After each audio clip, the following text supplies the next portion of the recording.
Hello दोस्तों, स्वागत है हमारे यूट्यूब चैनल रोजगार यल 2.0। सो दोस्तों, डीवीसी यानी दामोदर वैली कारपोरेशन की तरफ से बहुत ही अच्छी खासी वैकेंसी जेई की आ गई है, जिसमें आपका electrical JE, mechanical, civil, communication और इसमें जो है वेतन बहुत ही अच्छा खासा मिलने वाला है। जो आपका वेतन रहने वाला है 35,400 से लेकर 1,12,400। तो दोस्तों, इसमें अच्छी खासी वैकेंसी आई हुई है। तो क्या है उसकी एलिजिबिलिटी क्राइटेरिया, क्या है सिलेक्शन प्रोसेस, तो वो सब कुछ हम बताएंगे। उससे पहले आप हमारे चैनल पर नए होंगे तो चैनल को सब्सक्राइब करिएगा, वीडियो को लाइक करना ना भूलिएगा। अगर आप इस वीडियो को इंस्टाग्राम या फेसबुक पेज पर देख रहे हैं तो पेज को फॉलो जरूर करिएगा। तो वीडियो को शुरू करते हैं। तो दोस्तों, ये है उसका ऑफिशियल नोटिफिकेशन, जिसको मैं अपने टेलीग्राम चैनल पर डाल दूँगा। तो देख लीजिए, दामोदर घाटी निगम यानी दामोदर वैली कॉरपोरेशन, जो कि मानव संसाधन विभाग के अंतर्गत आता है। तो इसमें वैकेंसी आई हुई है जेई की, जो कि आपको देखने को मिल रहा है। तो इसमें आपकी जो जेई की वैकेंसी आई हुई है, कितनी कितनी की किस ब्रांच में आई हुई है, तो हम कुछ उसको बता रहे हैं।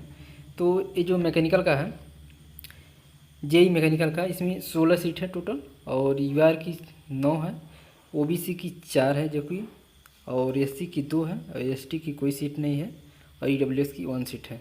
और इसमें जो है आपका एज 18 से लेकर 28 साल तक रहने वाला है, जो कि मिनिमम 18 और मैक्सिमम 28 ईयर होना चाहिए।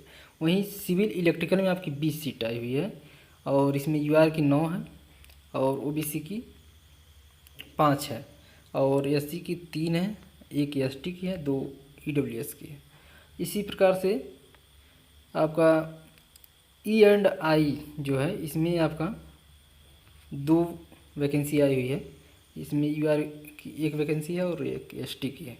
इसी प्रकार से सिविल में आपका 20 सीट है, जो कि आपका 9 यूआर का, 5 ओबीसी का, और एससी का 3 है, एक एसटी का है, और 2 आपका ईडब्ल्यूएस का। वहीं आपका कम्युनिकेशन जो होता है, कम्युनिकेशन ब्रांच में, इसमें 2 वैकेंसी है, और ये वैकेंसी जो है ओबीसी की 1 है और एक एससी की है।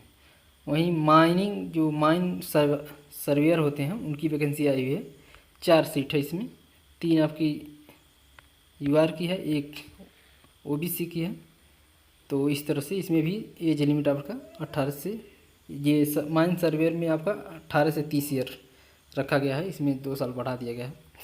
और इसके बाद आगे बात करते हैं जो इसका आपका सैलरी रहने वाला है। देख लीजिए यहाँ पर 35,400 से लेकर 1,12,400 तक लेवल 6 के तहत मिलने वाला है, जो कि अच्छी खासी सैलरी कह सकते हैं, गोल्डन मौका है आपके लिए। तो दोस्तों, अब इसके बाद मैं बता दूं आपका क्वालिफ़िकेशन क्या रहने वाला है, एसेंशियल क्वालिफ़िकेशन जो कि, तो इसमें आपका मैकेनिकल का अगर देखें तो इसमें 3 year full time diploma in engineering technology in mechanical, यानी मैकेनिकल से आपका 3 ईयर का डिप्लोमा होना चाहिए। अगर आप इसमें जनरल से आते हैं तो आपको 65% होना चाहिए, और SC ST PWD के लिए 60% होना चाहिए, OBC के लिए।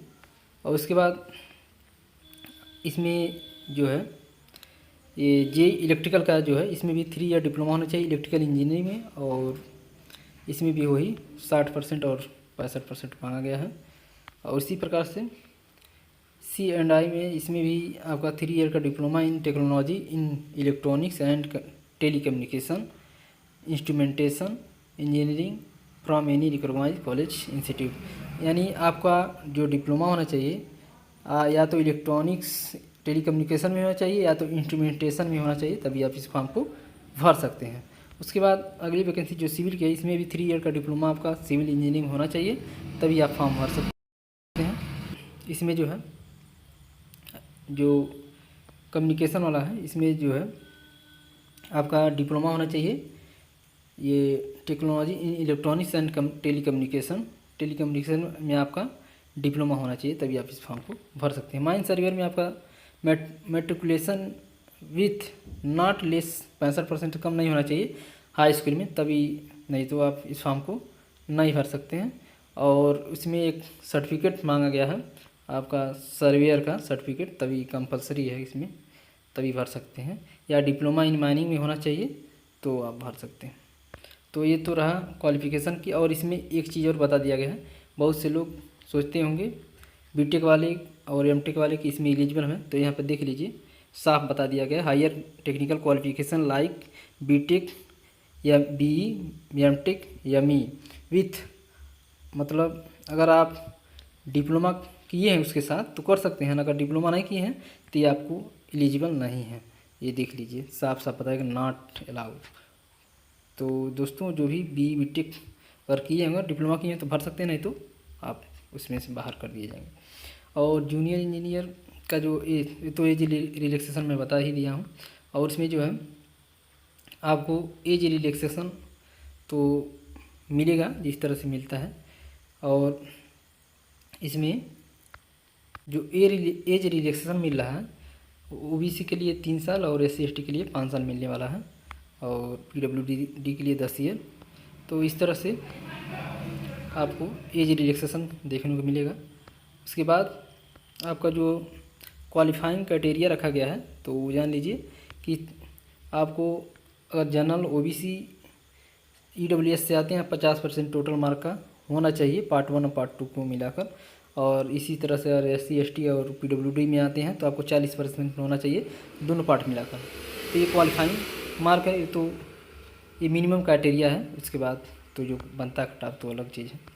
और जो फीस रहने वाला है आपका वो फीस जान लीजिए, क्योंकि आप जनरल OBC EWS से आते हैं तो आपको 300 रुपये फ़ीस रहने वाला है, और SC ST के लिए और PWD के लिए कोई फ़ीस नहीं रहने वाली है, इस तरह से। उसके बाद आपको इसमें लास्ट पेमेंट डेट जो है 4/7/2024 तक पेमेंट कर सकते हैं, यही लास्ट डेट है। उसके बाद इसमें जो है अगर आप सिलेक्ट हो जाते हैं तो इसमें बॉन्ड भी है, जो हर विभाग में लगभग रहता है। 2 लाख का बॉन्ड है इसमें OBC और EWS जनरल के लिए, और 1 लाख SC ST के लिए है। इस तरह से आपको मैं ये बता दूं, फॉर्म भरना आपका जो है स्टार्ट 5/6/2024 से स्टार्ट हो गया है, और 4/7/2024 को इसका लास्ट डेट है। उसके बाद जो एग्ज़ाम डेट है अभी कोई इसमें बताने मेंशन नहीं किया गया है, वो भी जल्दी करा दिया जाएगा, कोई भी इसमें ज़्यादा वो इशू नहीं है। और इसमें जो है आपका एग्ज़ाम जो होगा इंग्लिश और हिंदी दोनों होने वाला है, और ऑब्जेक्टिव होने वाला है, और 2 घंटे का होने वाला है। और टोटल क्वेश्चन आपका होगा 100 क्वेश्चन रहेगा, 100 मार्क्स का। 30 नंबर का आपका नॉन टेक्निकल और 70 नंबर का आपका टेक्निकल होने वाला है। तो इसमें नेगेटिव मार्किंग आपकी 0.25 होने वाला है अगर आप गलती करते हैं तो एक क्वेश्चन। और उसके बाद ये सिलेबस आपका देख लीजिए यहाँ पर, जो नॉन टेक का सिलेबस है, ये जनरल इंटेलिजेंस एंड रीजनिंग का है, और ये जनरल अवेयरनेस का है, और ये जनरल इंग्लिश का है जो पूछने वाला है।